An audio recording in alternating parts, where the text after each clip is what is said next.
Hello everyone, मैं नीतू आपका स्वागत करती हूँ आपके अपने channel UGC net self study में। तो चलिए आज मैं फिर आपके समक्ष उपस्थित हूँ। आपका जो मोस्ट इम्पॉर्टेंट है, जो एमसीक्यू, जो हर एग्ज़ाम के लिए इम्पॉर्टेंट है, चाहे वो यूजीसी नेट हो या पीजीटी, टीजीटी, डीएसएसबी या फिर झारखंड सीजीएल, जितने भी हिंदी क्षेत्र से होने वाले एग्ज़ाम हैं वो सभी के लिए ये कंटेंट बहुत ही महत्वपूर्ण है। तो आप इसे बिल्कुल भी देखें, और अगर आप मेरा पिछला वीडियो अगर नहीं देखें आप तो उसे भी ज़रूर से देख लें, ठीक है। और फिर से मैं कहना चाहूँगी कि अगर आप मेरे चैनल पर न्यू हैं तो ज़रूर से चैनल को सब्सक्राइब कर लें, ताकि मेरा हर महत्वपूर्ण वीडियो आप तक पहुँचे और आपको इससे लाभ हो सके, ठीक है। तो चलिए बिना विलम्ब किए सीधे क्वेश्चन पर चलते हैं। तो मैंने आपको 300 तक जो एमसीक्यू वो करा चुका है, ठीक है। तो आप देख लें अगर नहीं देखे हैं तो। और जितने भी आदिकाल और भक्तिकाल के जो महत्वपूर्ण तथ्य वाले जो तथ्यात्मक वीडियो है वो भी मैंने बनाया हुआ है। मैं किसी कारणवश से रीतिकाल पे भी नहीं बना पाई हूँ, तो इसीलिए मैं बहुत ही जल्द मैं कोशिश कर रही हूँ कि उस पर भी मैं एक महत्वपूर्ण जो तथ्यात्मक वीडियो है वो लेकर आऊँगी ज़रूर से ज़रूर। और फिर जो अभी फ़िलहाल में कल जो यूजीसी नेट का जो रिज़ल्ट आया है उसके लिए आप लोगों को सभी को बहुत बहुत शुभकामनाएं। और मैं आगे जो दिसंबर का जो एग्ज़ाम होने वाला है उसका मैं संपूर्ण वीडियो लेकर आऊँगी।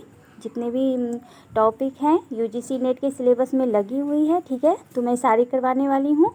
तो चलिए फ़िलहाल ये एमसीक्यू देख लेते हैं। तो बिना विलम्ब के सीधे चलते हैं कि आज का पहला क्वेश्चन क्या कह रहा है। तो पहला क्वेश्चन है कि आदिकालीन लोककंठ में, ठीक है, आदिकालीन लोककंठ में बसने वाली वीर गीति परंपरा की वो दो रचनाएं कौन सी थी। तो वो है परमाल रासु और विशलदेव रासु, ठीक है। तो ये जो है ये ऐसी दो रचनाएं हैं जो आम आदमी गाते थे, ठीक है, परमाल रासु और विशलदेव रासु, ठीक है। तो इन दोनों के जो कवि हैं उनको भी आपको ध्यान में रखना है। जैसे कि मैं रचना बोल रही हूँ आपके दिमाग में उनके कवि भी छप जाना चाहिए, ठीक है। तो परमाल रासु के जो रचयिता है वो जगनीक है, और विशलदेव रासु के कौन है तो नरपति नाल हैं, ठीक है। अगला क्वेश्चन देख लेते हैं क्या कह रहा है। तो ऐतिहासिक प्रक्रिया के आधार पर ग्रियर्सन ने आदिकाल का नामकरण क्या किया था। तो वो चारण काल किया था, और ये चारण काल और एक विद्वान ने नामकरण किया है आदिकाल का, तो वो भी आपको ध्यान में रहना है, ठीक है। अगला क्वेश्चन देख लेते हैं। वास्तविक देश भाषा काव्य कहलाने वाली आदिकालीन लोक साहित्य रचनाओं के अवध, राजस्थान और मिथिला के अतिरिक्त कौन सा केंद्र था। तो वो दिल्ली सल्तनत था, यानी कि दिल्ली था, ठीक है। अगला क्वेश्चन देख लेते हैं। मिश्र बंधुओं ने आदिकाल का नाम क्या रखा था। तो वो था प्रारंभिक काल, ठीक है। साहित्य के प्रथम काल को वीर गाथा काल किसने नाम दिया था। तो वो थे रामचंद्र शुक्ल जी, तो ये फेमस नाम है। अगला क्वेश्चन देखते हैं कि आचार्य शुक्ल ने किस आधार पर प्रथम काल को वीर गाथा काल नाम दिया था। तो किस आधार पर दिया था। तो वो था ऐतिहासिक सामाजिक वास्तविकता के आधार पर, ठीक है। अगला क्वेश्चन देखते हैं। हिंदी साहित्य का आलोचनात्मक इतिहास के लेखक कौन है। तो वो हैं डॉक्टर रामकुमार वर्मा जी। हिंदी साहित्य के प्रथम काल को संधि काल एवं चारण काल किसने कहा था। तो अभी जिसका मैंने ऊपर पे जिक्र किया, तो चारण काल किसने सिर्फ कहा था। तो मिश्र बंधुओं ने, जबकि ग्रियर्सन ने चारण काल कहा था। और संधि काल एवं चारण काल किसने कहा था। तो वो रामकुमार वर्मा जी थे। तो ये दोनों आपको नाम ध्यान में रखना है, ठीक है, क्योंकि आप कंफ्यूज हो सकते हैं अगर आपने ध्यान में नहीं रखा है तो। अगला क्वेश्चन है, देवताओं की लिपि किसे कहा जाता है। तो राष्ट्रीय लिपि जो कि देवनागरी लिपि है हमारी। अगला देख लेते हैं। हिंदी साहित्य में हालावाद के प्रवर्तक कौन रहे हैं। तो वो है हरिवंश राय बच्चन जी, जो कि अमिताभ बच्चन के पिताजी ठहरे। अगला देख लेते हैं कि अंगबधू का जो संपादन किसने किया था। तो वो रज्जब ने करवाया था, ठीक है। कवि कुल कल्पतरु के रचनाकार कौन थे। तो वो चिंतामणि थे। कवि कुल कंठाभरण जिसके रचनाकार दुल्ह थे, ठीक है। तो मैं एक महत्वपूर्ण वीडियो लेकर आने वाली हूँ जो एक ही नाम से मिलती जुलती जो रचनाएं होती है जिसमें आप बहुत ही कंफ्यूज होते हैं, ठीक है। तो उस पर मैं एक वीडियो ज़रूर से लेकर आऊँगी। रशलीन का पूरा नाम क्या था? तो सैयद गुलाब नबी, यहाँ पे कुछ टाइपिंग मिस्टेक हो गया है, तो सैयद गुलाम नबी था, ठीक है। अगला देख लेते हैं, फूलों का गुच्छा के रचनाकार कौन है? तो वो हैं भारतेंदु हरिश्चंद्र। वाणी की दीनता के रचनाकार तो भगवती भवानी प्रसाद मिश्र जी, ठीक है। लघु मानववाद और क्षणवाद यह किसकी विशेषता रही थी? तो ये नई कविता की विशेषता है। इश्कलता के रचनाकार घनानंद हैं। अगला क्वेश्चन देखते हैं, कविता में कवि का व्यक्तित्व मुखरित होता है, तो ये कथन है कुंवर नारायण का, ठीक है। सावधान संविधान मनुष्य यदि विज्ञान है तो तलवार, ये कुछ कोटेशन जो है, ये तो कोटेशन है दिनकर जी का, लेकिन इसमें जो है कुछ हट गया है, तो चलिए ये कोटेशन मैं बाद में लेकर आऊँगी। फिलहाल आगे क्वेश्चन देख लेते हैं। मैं देखता रहा हर तरफ ऊब थी संशय था, तो यह किस कवि की पंक्ति है? तो ये धूमिल जी का पंक्ति है, ठीक है। मिथक शब्द की उत्पत्ति जो है यूनानी भाषा के किस शब्द से हुई है? तो मायथॉस से हुई है, ठीक है। तो ध्यान में रखना, ऐसा क्वेश्चन पूछा जाता है। मायथॉस शब्द का अर्थ क्या है? तो आप्त वचन या अंतज्ञ वचन, ठीक है। किसी जो महात्मा पुरुष जिन्होंने बोल दिया है तो उनके वाणी को लेकर देख रहे हैं कि किस तरह आप देखते हैं कि बड़े बुजुर्ग जो हमारे पूर्वजों ने कुछ रीति रिवाज जो बनाया हुआ है तो उन्हीं को लेकर हम आगे भी उसको जारी रखते हैं, ना कि उसको एक मिथक के छोड़ देते हैं, मिथक को यानी कि मिथक को लेकर चलते हैं, ना कि उसे झूठा या एक आडंबर के रूप में छोड़ देते हैं। तो ऐसा नहीं है कि आप्त वचन होता है जो बुजुर्गों द्वारा कही जाती है, विद्वान लोगों द्वारा कही गई है किसी समय में, तो उसे लेकर आप चलते हैं तो वो मिथक होती है, ठीक है। अगला देख लेते हैं, धर्मवीर भारती की किन रचनाओं में मिथक का प्रयोग हुआ है? तो अंधा युग है और कनुप्रिया, ऐसी दो रचनाएं हैं, महत्वपूर्ण रचनाएं हैं जो गीति नाट्य भी है।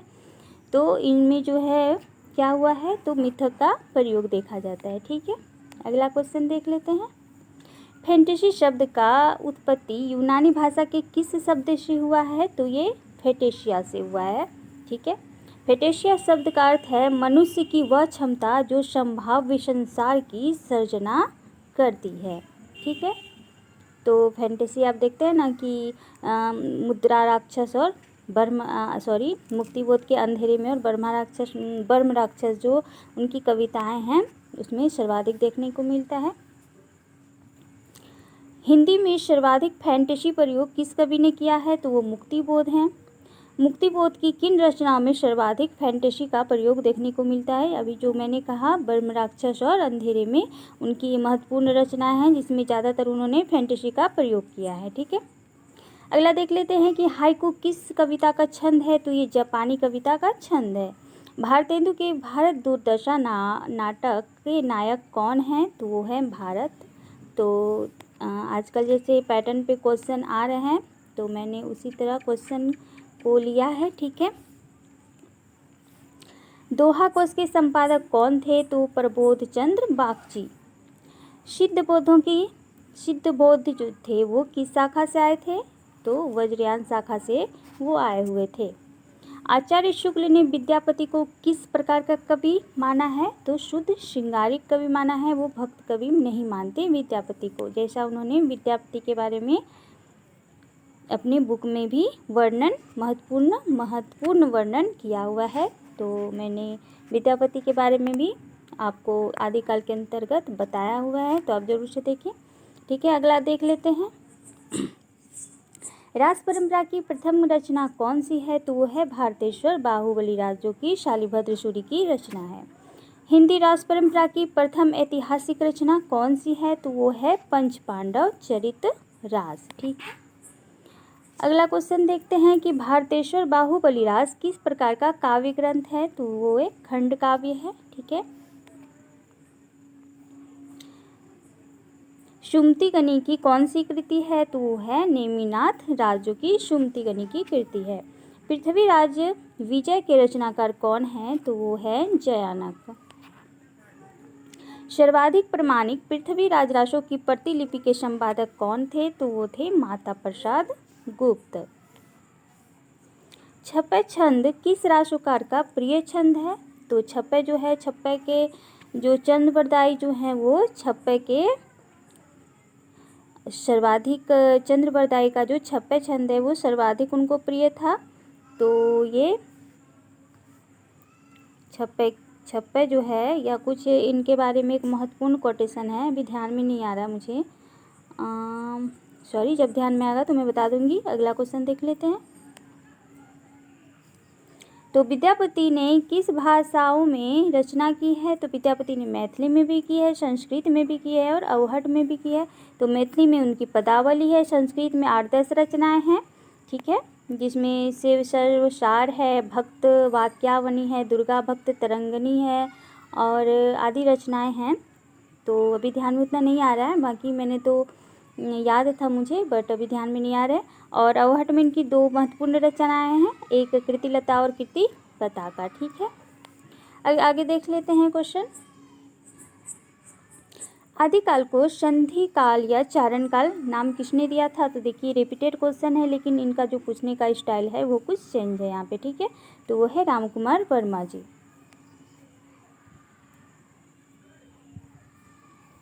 आगे देखते हैं, वीर गाथा काल में जैन, नाथ और सिद्धों की रचनाओं को साहित्य के अंतर्गत किसने नहीं माना है? तो और कौन हो सकते हैं? तो वो हैं रामचंद्र शुक्ल जी, जिन्होंने जैन, नाथ और सिद्धों को साहित्य के अंतर्गत नहीं माना है। तो महत्वपूर्ण बात है, ये ध्यान में रखना आप लोग। प्राकृत पिंगल सूत्र के पदों को किसने संकलित किया था? तो वो थे विद्याधर, ठीक है। आगे देखते हैं कि पुरातन प्रबंध संग्रह के रचयिता कौन हैं? तो वो हैं मुनिजन विजय, ठीक है। बच्चे हल्ला कर रहे हैं, कोई बात नहीं है, आपको यहाँ ध्यान देना है। विधेयवादी पद्धति के जनक कौन हैं? तो वो थे तेन, ठीक है। मिश्र बंधुओं के नाम क्या क्या थे? तो और ये कई बार क्वेश्चन पूछी जा चुकी है कि मिश्र बंधुओं के इनमें से नाम कौन से नहीं थे? तो आपको ये तीनों नाम ध्यान में रखना है, ठीक है। तो क्या था? तो सुखदेव बिहारी मिश्र, श्याम बिहारी मिश्र और गणेश बिहारी मिश्र, ये 3 महत्वपूर्ण नाम हैं, आपको ध्यान में रखना है, ठीक है।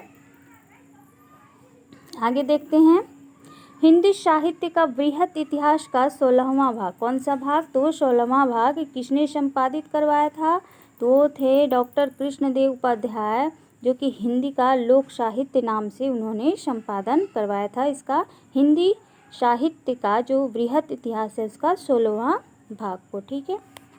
आगे देख लेते हैं, हिंदी साहित्य का आलोचनात्मक इतिहास जो कि रामकुमार वर्मा जी का है, और इसमें ध्यान रखने लायक बात यह है कि इसमें सिर्फ भक्ति काल तक का ही वर्णन उन्होंने किया है, क्योंकि यह अधूरा ग्रंथ है, ठीक है। तो आपको ये महत्वपूर्ण बात ध्यान में रखना है। अगला देख लेते हैं, हिंदी साहित्य का दूसरा इतिहास के लेखक कौन है? तो डॉक्टर बच्चन सिंह हैं, ठीक है। अगला क्वेश्चन, हिंदी साहित्य का वृहत इतिहास को किसने प्रकाशित, कितने खंडों में ये प्रकाशित हुआ था? तो ये 16 खंडों में प्रकाशित हुआ था, और इसके जो संपादक थे वो कौन थे? तो डॉक्टर नगेंद्र थे, ठीक है। तो ध्यान में रखना है आपको, क्योंकि वो तो संपादक ही थे, वो ग्रंथकार नहीं थे डॉक्टर नगेंद्र। और आपने हिंदी साहित्य का बुक भी उनका शायद पढ़ा होगा, तो आपको ये ध्यान में होगा ही। अगला क्वेश्चन देखते हैं कि हिंदी साहित्य का संक्षिप्त इतिहास किसने लिखा था? तो ये थे डॉक्टर विश्वनाथ त्रिपाठी। पाहुर दोहा के रचयिता कौन हैं? तो राम सिंह हैं, ठीक है। हरप्रसाद शास्त्री और डॉक्टर विद्येश्वरी पाठक ने रासो शब्द की उत्पत्ति किस शब्द से मानी है? तो वो राजस से मानी है, ठीक है। तो रासो, जितने भी रासों के महत्वपूर्ण काव्य या रासों को किन विद्वानों ने प्रमाणिक किया, प्रमाणिक या अर्ध प्रमाणिक घोषित किया है, तो मैंने उस पर संपूर्ण वीडियो बनाया हुआ है, ठीक है। मैंने अलग से नहीं बनाया, लेकिन आदिकाल के ही अंतर्गत रासों से जितने भी महत्वपूर्ण फैक्ट हैं वो मैंने करवाया हुआ है। तो अगर आपने नहीं देखा है तो ज़रूर से देख लें, ठीक है। अगला क्वेश्चन देखते हैं, प्राकृत के पाणिनि के रूप में किसे जाना जाता है? तो हेमचंद्र को, ठीक है। अबुल हसन किस कवि का मूल नाम है? तो वो अमीर खुसरो का मूल नाम क्या था, अबुल हसन है। ठीक है, अगला क्वेश्चन देख लेते हैं। काहे को ब्याही परदेश सुन बाबुल मोरे, यह पंक्ति किसकी है? तो ये अमीर खुसरो जी का है। योगचर्या और अक्षर द्वय का उपदेश किसकी रचनाएं हैं? तो ये डोम्बिपा की महत्वपूर्ण रचनाएं हैं। ठीक है, अगला प्रबंध चिंतामणि जो कि मेरुतुंड की रचना है। प्राकृत पेंगलम के रचयिता लक्ष्मीधर हैं। ठीक है, अगला क्वेश्चन देखते हैं कि मोहनलाल विष्णुलाल पांड्या और विश्वनाथ प्रसाद मिश्र हजारी प्रसाद द्विवेदी ने रासो शब्द की उत्पत्ति किस शब्द से मानी है? ठीक है, तो मोहनलाल विष्णुलाल पांड्या ने ये मोहनलाल विष्णुलाल पांड्या ने रास और रासक दोनों मानते हैं। ठीक है, ये कुछ इधर उधर मिस्टेक हो गया है, चलिए तो ये मैं देख लेती हूँ बाद में। अगला क्वेश्चन देखते हैं और ये लास्ट क्वेश्चन है आपका। ठीक है, तो चलिए देख लेते हैं। गौरी शंकर ओझा, डॉक्टर दशरथ शर्मा और विजय राम वैद ने रासो शब्द की उत्पत्ति किससे मानी है? तो रास से मानी है। नल सिंह के रचयिता कौन है? तो विजयपाल। रासो के जो रचयिता हैं वो नल सिंह हैं। तो आज जो मैंने 50 महत्वपूर्ण क्वेश्चन सीरीज करवाया ये काफ़ी इम्पोर्टेंट है दोस्तों, तो इसे आप ज़रूर से देखें क्योंकि ये सारे बुक से जो महत्वपूर्ण क्वेश्चन बनते हैं एग्ज़ाम में मैंने बस वही लिया है, ज़्यादातर ना मैंने इधर उधर का क्वेश्चन नहीं लिया है। तो ठीक है, और ये जितने भी क्वेश्चन हैं मैं अपनी नोट्स बुक से ही करवाती हूँ।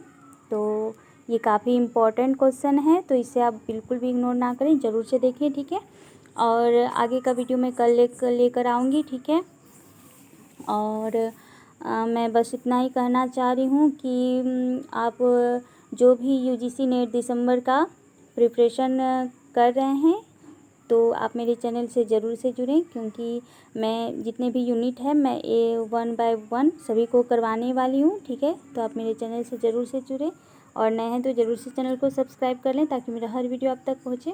ठीक है, तो चलिए आज के लिए बस इतना ही, पढ़ते रहें ध्यान से। तो थैंक यू सो मच।